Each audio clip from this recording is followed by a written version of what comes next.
A vida continua com Pedro Silva, aos sábados, no Rádio Clube de Angra. Ora viva, caros amigos e ouvintes do Rádio Clube de Angra, bem-vindos à nossa vida continua neste sábado.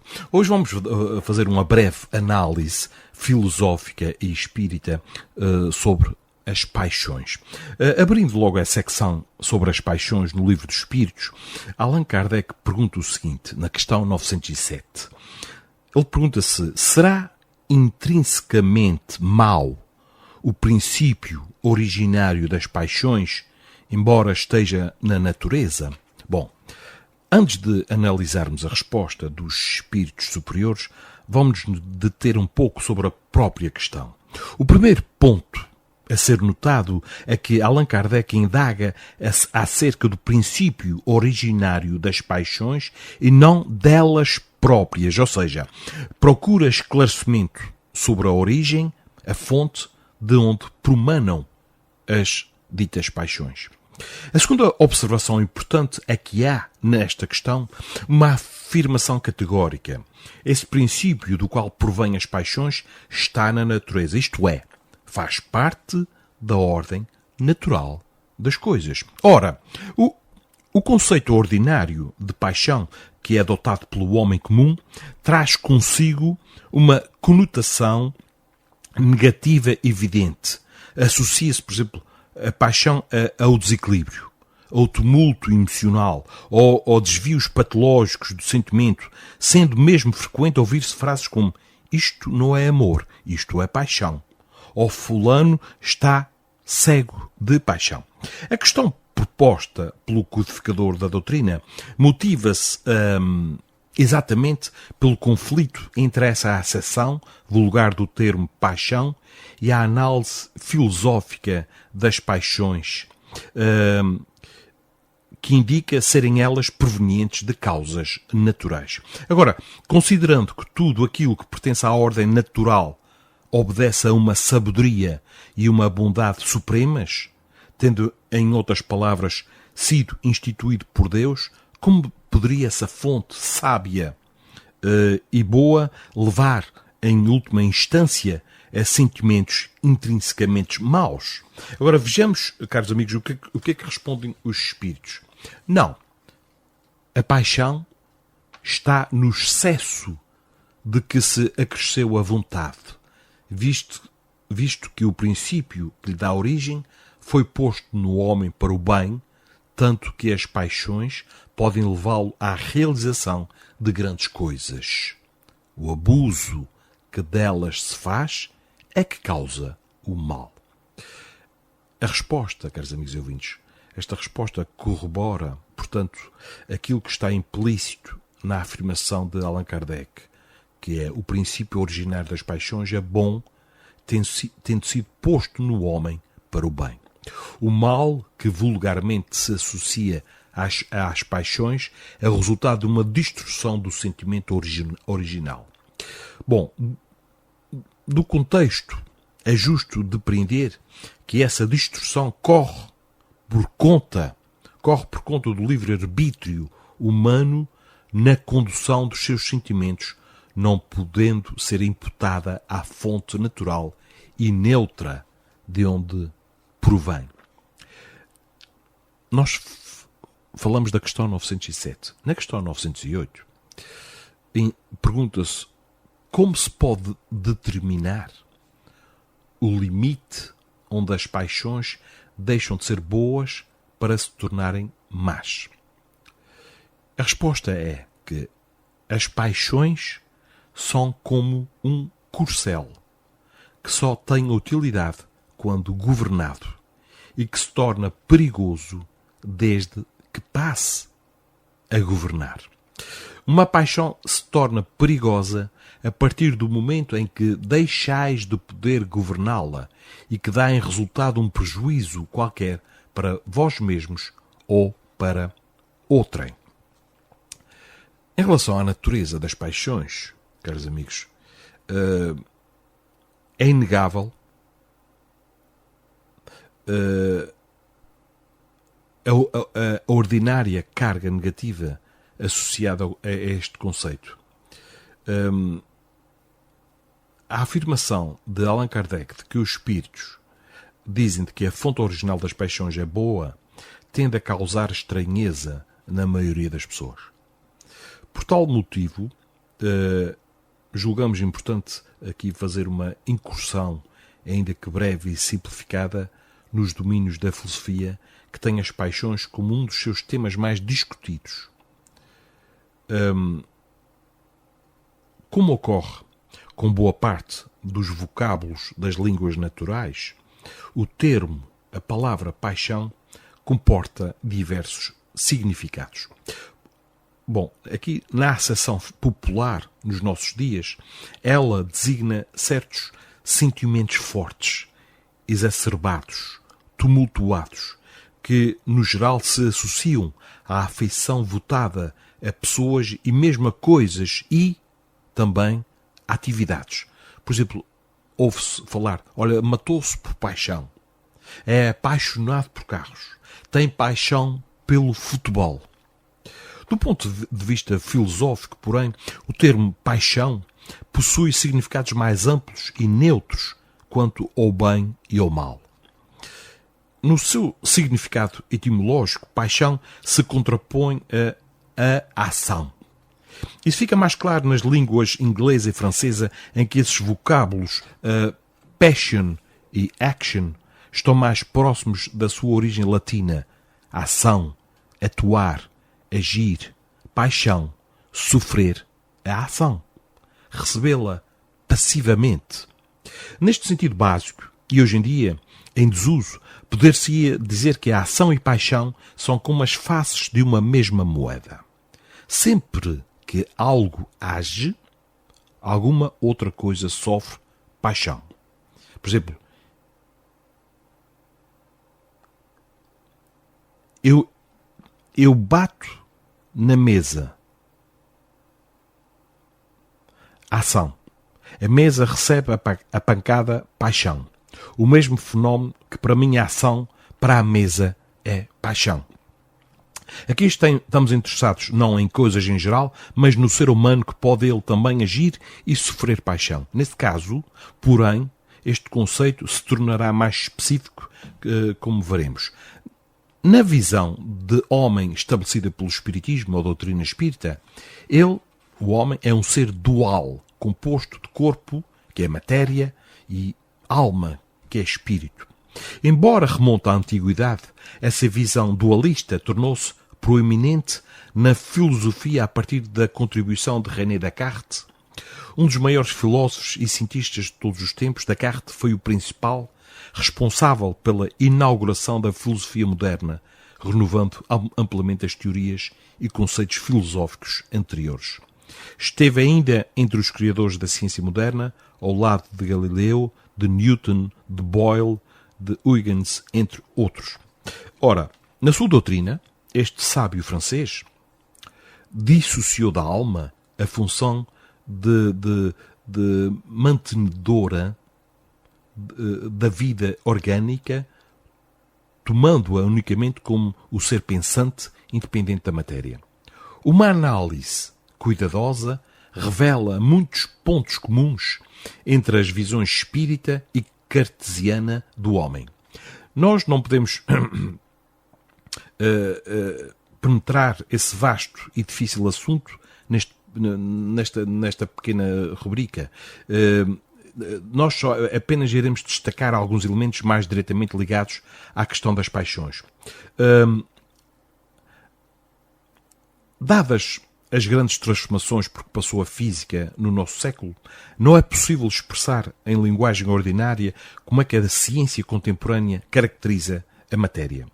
Na concepção cartesiana, que prevaleceu e influenciou profundamente toda a ciência por quase 300 anos, matéria é a substância extensa, com forma e movimento que preenche todo o universo e atua exclusivamente por forças mecânicas de contato.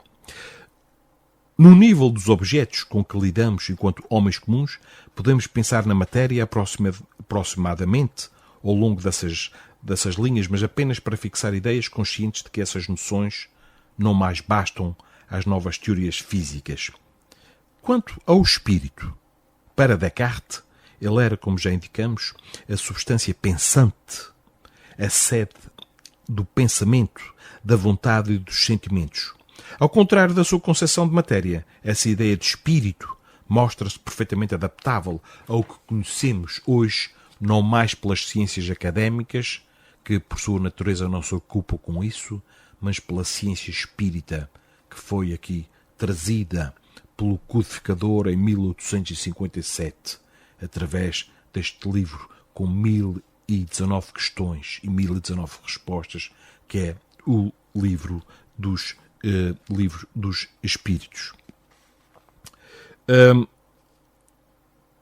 Voltando, caros amigos e ouvintes, à análise do conceito restrito de paixão, vamos enfatizar que ele preserva o elemento essencial da noção abrangente, que é a passividade.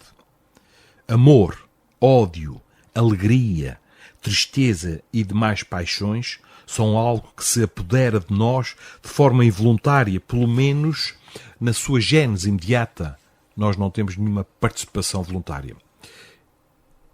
Embora este pensador, este filósofo francês, não se tenha servido desta expressão, poderíamos dizer, de uma forma simplificada, que para ele as paixões eram resultado de uma espécie de automatismo psicofisiológico.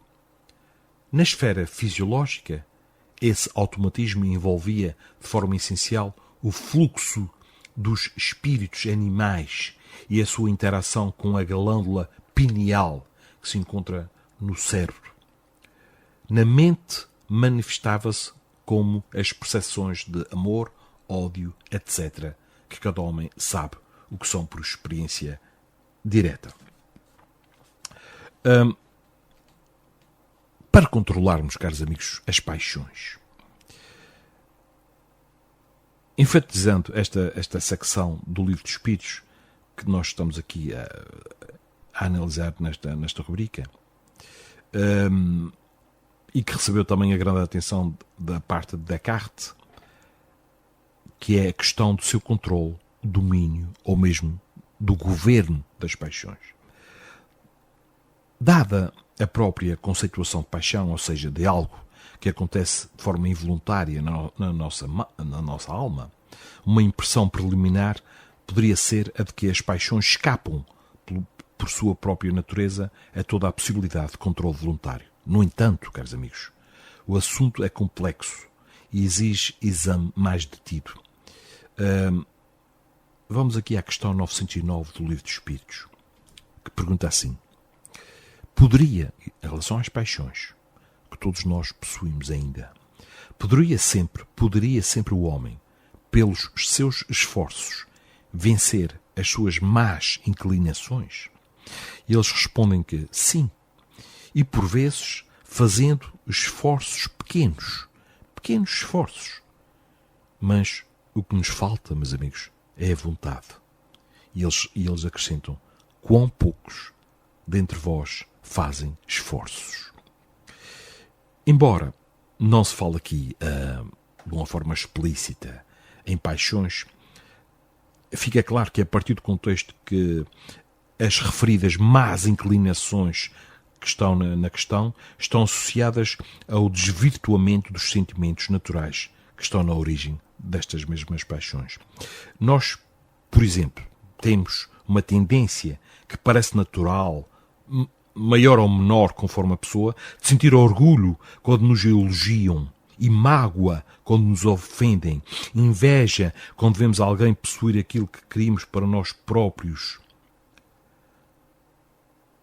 Nas questões 910 e 911 deste Livro dos Espíritos, a referência às paixões torna-se explícita. No primeiro deles, assevera-se que os bons espíritos nos podem auxiliar a vencer as más paixões, pois que é essa a missão deles. É a missão dos espíritos superiores ajudar-nos a vencer as más paixões. Somos nós que, por orgulho ou por desconhecimento, não falamos com nossos anjos da guarda, não pedimos ajuda. Queremos fazer as coisas sozinhos. Orgulhosos que somos, vamos conseguir tudo sozinhos, mas isso não é possível. Vamos ter que um dia, mais cedo ou mais tarde, pedir ajuda. Será que vai ser preciso surgir uma doença, uma dor, batermos no fundo do poço, quem sabe? Na questão 911, pergunta-se: não haverá paixões tão vivas e irresistíveis que a vontade seja impotente para dominá-las? Ora, aqui está uma boa questão.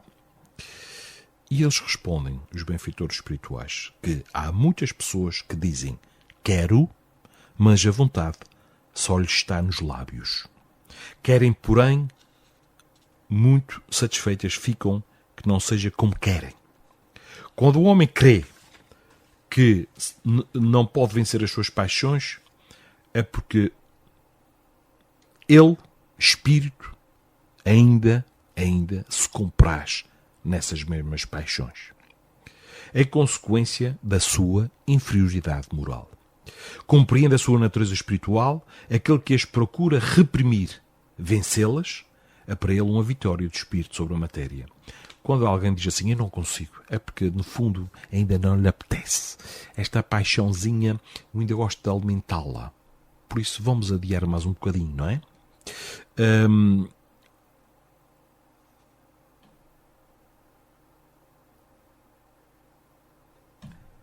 Caros amigos, este tema das paixões, que é transversal a toda a humanidade, é algo que nós temos cada vez mais ter presente na nossa consciência. Jesus dizia, vigiai e orai. Vigia a tua casa mental, os teus pensamentos, as tuas atitudes, porque há muitas paixões que nos levam para o lodo, para a lama, e que nos fazem sofrer. Nós, quantas vezes não cometemos o mesmo erro à procura de resultados diferentes e não obtemos os resultados diferentes? Porque o erro é o mesmo. Mas um dia chegará em que ficaremos fartos. Mas, se formos aprendendo com o erro dos outros, já pouparemos muito sofrimento pessoal. A força da alma, para terminar, caros amigos, é definida com referência à nossa própria vontade. As pessoas de vontade fraca deixam-se simplesmente levar pelas paixões tão a miúdo contrárias umas às outras, do que resulta o mais deplorável estado de alma. No entanto, só a vontade forte não basta. É necessária a utilização das armas da vontade, que são juízos firmes e determinados sobre o conhecimento do bem e do mal. Ou seja, a alma precisa saber distinguir de forma segura o bem do mal. Tem de possuir critérios morais sólidos, caso contrário, poderá aplicar sua vontade sobre alvos errados, dando combate às paixões boas ou cultivando paixões más, como acontece, por exemplo, com quem alega que a humildade não se coaduna com a dignidade humana ou que o ciúme é necessário ao amor. Ficamos hoje por aqui, caros amigos ouvintes, com esta temática das paixões e que não nos deixemos cegar por elas. Não nos deixemos cegar por elas. Quantas pessoas dizem assim, o amor que eu sentia por ela ou por ele terminou. Bom, caros amigos e ouvintes, o amor não cessa, nunca. Mas as paixões têm altos e baixos. Existem interesses comuns que deixam de existir e esfria-se a relação.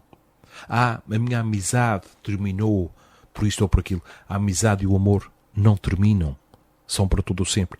Existia que algo que não estava assim tão fundamentado em termos de junção espiritual entre duas pessoas, que não estava fortalecido, descambou. Veio um pequeno cismo, já que vivemos numa ilha, um pequeno cismo emocional, uma pequena discussão, e foi cada um para o seu lado. É porque não havia amizade. É porque não havia amor. E já agora, só um conselho, assim, um conselho deste, que não é assim nenhum guru nas ciências do amor, é: para que haja amor entre duas pessoas, é necessário, em primeiro lugar, cimentar a amizade. Se as pessoas não forem amigas, o amor não resiste. Ou, aliás, não aparece, não surge.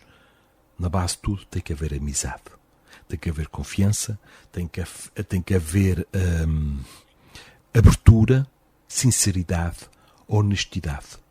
Uma relação não se pode basear em mentiras, em fugas. Vamos abrir o jogo. Vamos abrir o jogo. Podemos ter surpresas agradáveis se abrirmos o jogo. Porquê fugir? Porquê mentir? Vamos ser mais honestos, mais abertos, mais sinceros. É começar por nós próprios, porque nós somos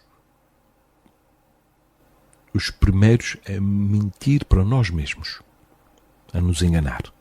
Vamos repensar estas atitudes, estes pensamentos e seguir em frente com outra liberdade, dominando, sempre que possível, aquela paixão ou aquelas paixões que já nos prejudicam a nós e aos outros. Caros amigos e ouvintes, foi um prazer estar na vossa companhia. Marcamos encontro para o próximo sábado. Até lá, façam-me o favor de dar o primeiro passo em direção à vossa própria felicidade. A vida continua com Pedro Silva, aos sábados, no Rádio Clube de Angra.